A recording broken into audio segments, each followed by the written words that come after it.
Yeah, welcome to yet another episode of my tech journey with Ajii. I'm still that your tech rookie boy, Ayokunle Ajii Shafe. Thank you for always subscribing. Thank you for cheering me on. Thank you for supporting this channel. A big shout out to Sophia Studios for giving us the space to use. I always appreciate them. On today's episode, I don't want to waste time. I'm here with my Oga, my tutor, the lead tech engineer, software developer at Waiting Day Academy. Ladies and gentlemen, Gospel Otali. Thank you so much, sir, for having me on this program. We finally got you here. So quickly, in 1 minute, can you tell me about your journey into the tech world before we discuss about other things? Okay, my name is Gospel Otali, and I'm a software engineer, and I've been doing tech now for over 16 years. Wow. And while I was young, from the school days, I finished secondary school, went for trainings on, tech publishing. And from there, I've always had curiosity to really go into tech, to do something much better about tech. And one of the days I was online, I just saw how things were working. We used to buy tickets, go to cafes all night, all night browsing and watch what people do there, and you're like, what's going on? How is this thing done? And there was a particular site I used to go to then, Sean Paul. We go there, buy a set, Arakale.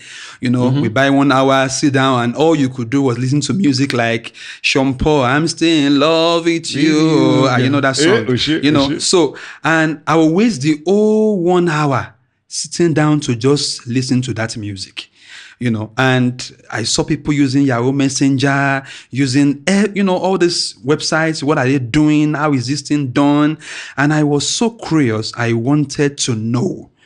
I was thirsting for knowledge. I needed to know how to create these things.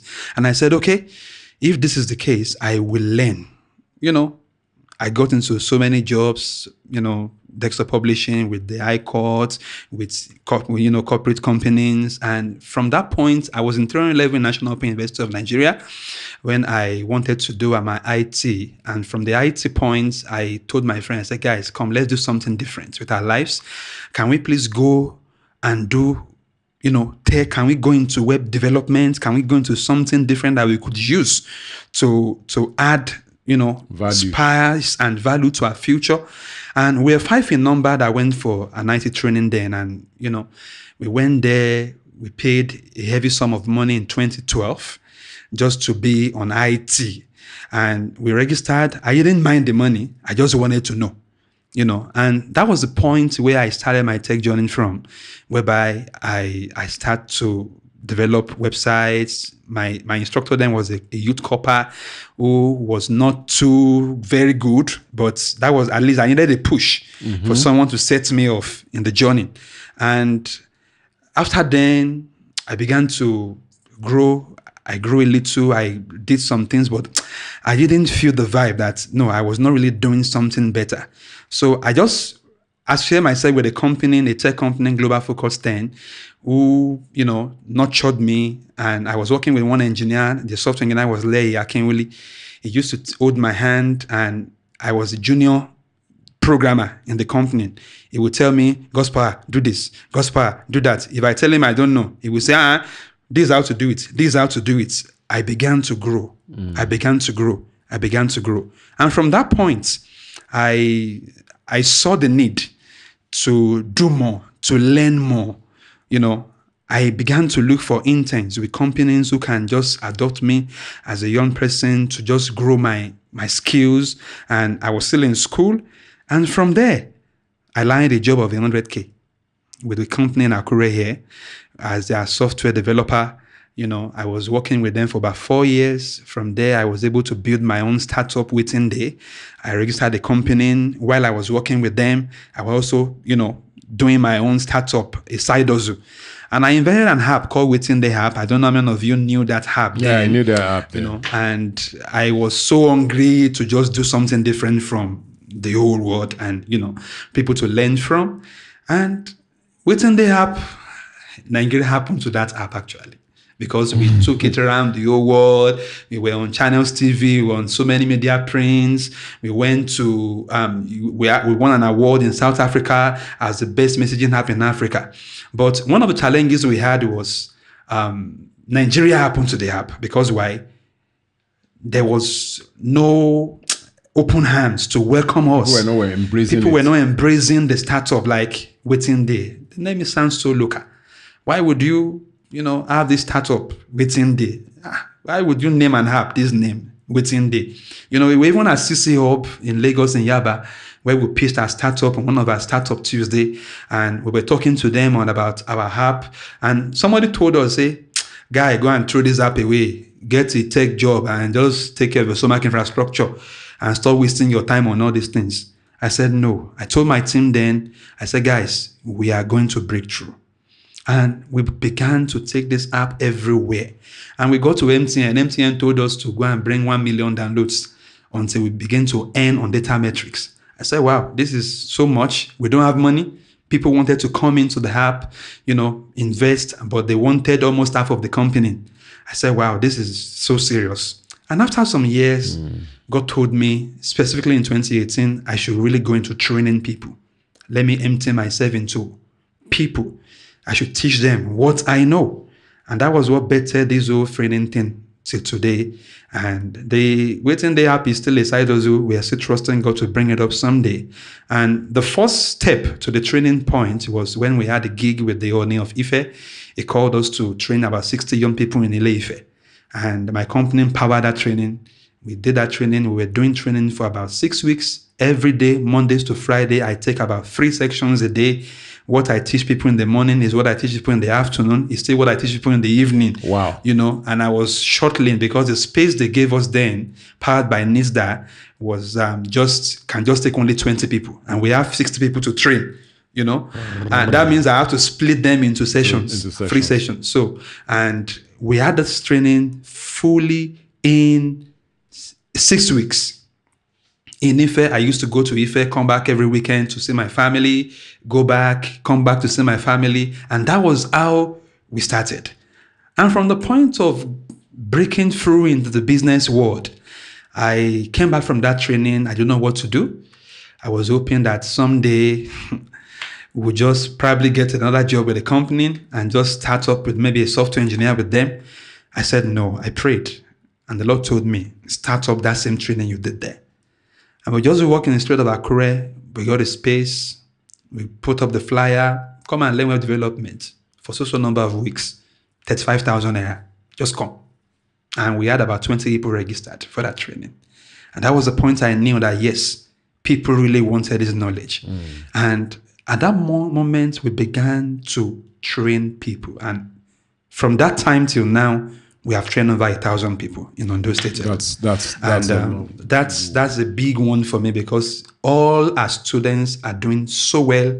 They are doing very well. We train them on fully, basically web software development. And I focused on that alone, basically because I wouldn't want to, add something else into it. When people ask you, what's their major? I tell them, well, I'm a PHP engineer. This is what I do. I've worked on so many applications, built so many startups, built so many businesses with my skill. And of course, my students too are also doing very well. That's interesting. I'm also doing, I'm a student and you can see I'm doing and he's also doing very well. Yes, he's I'm doing a rookie very well. and I'm doing very well. That's why you're watching my video now. Now, you're a very busy person. I know we dragged you in to record this. You still have another meeting you're trying to catch up with. But now let's talk about the pathways, the different ways people can make money. I know you make money by creating softwares for people, training. What other things do you think people can do, especially for people that are contemplating on what area of tech they should go to. Some people are not patient enough to say, okay, I want to begin to sit down and learn coding and all that. The thing can be confusing. Dollar sign. Or let that. All those are just the basics anyway. Though, as a techie, I make money in several ways. Okay. not just in coding alone. I'm a graphic designer. I'm a book illustrator. I create designs. I create virtual. I create what's it called? I translate books using the power of AI to do a lot of things for my work. And coding is just a little way I earn money. But when it comes to other parts of IT, I make money, a lot of money. And I have a lot of clients I consult for both locally and internationally. And one of the ways you can make money in tech is not just about coding alone. We have a lot of no coding career you can pick up. You can be a graphic designer. You can be a UI UX designer. You can be a product manager. You can be, you can be a content creator. That's what is trending now. People create content. People love their content. People create skits and all that. And you can also decide to be a copywriter. Okay. You can be a copywriter. You can work with Amazon and earn from Amazon, whereby you create short stories, all these flip back books you put on their store. People buy them and they pay you royalty on what you're doing. And you can even write books for a lot of clients, corporate clients. Aside that, you could also go into data analysis, go into data science, the tech world is big enough. It's not just coding alone. I just chose the part of coding and training as a major. Coding and training as a major. But so if you are hearing now, if you don't have the patience to go into coding, there are other things you can learn. You can do data analysis. You can do data science. Yeah. You can do quality assurance. We brought somebody. Our last video, we brought Sam. Sam is a product designer. Okay. We brought also a software engineer. Emmanuel is a software engineer. We brought all these guys in. So don't complain that there is nothing you can do. There is enough space for you in the tech world. Now, before I release you, I know you are itching to go. Any final words to people watching, especially your students? Well, I would tell every young person watching this video right now, get a skill. Don't allow the university system, if you're still in school, to rob you of the potentials you have in you. The school system gives you the chance to learn 4 years course, 5 years course, yet you go from, for a lecture in the morning till evening for the next 4 years and nothing added to you. Don't make that mistake. While you are in school, ensure you learn something. Before you get to school, ensure you learn something. He said, God will bless the work of your hands. What will God bless if you don't have nothing? And people come out of universities and they are not well baked. All they know is book. What other skills can you put yourself into? I have a lot of young people who are not even in university who are earning in 6-7 figures. And companies are adopting them because why? What they know. Certificates, not certificates. Certificates. What do you sabi? Kilo sabi. How can you put your skill into helping others? What can you exchange as a value for money? That is one thing I want you to understand. So it doesn't matter how old you are. It doesn't matter how young you are. But just one thing is just get skilled. Get data skilled. Get data skilled. Thank you very much, Gospel Otali, for joining us on this program today. It's a pleasure, sir. So thank you for watching this episode. I'll look forward to seeing you on the next one, where I'll bring you someone else that is itching to join us on this program. Till I come your way again next week, God bless you. Have a wonderful week. Bye. Thank you.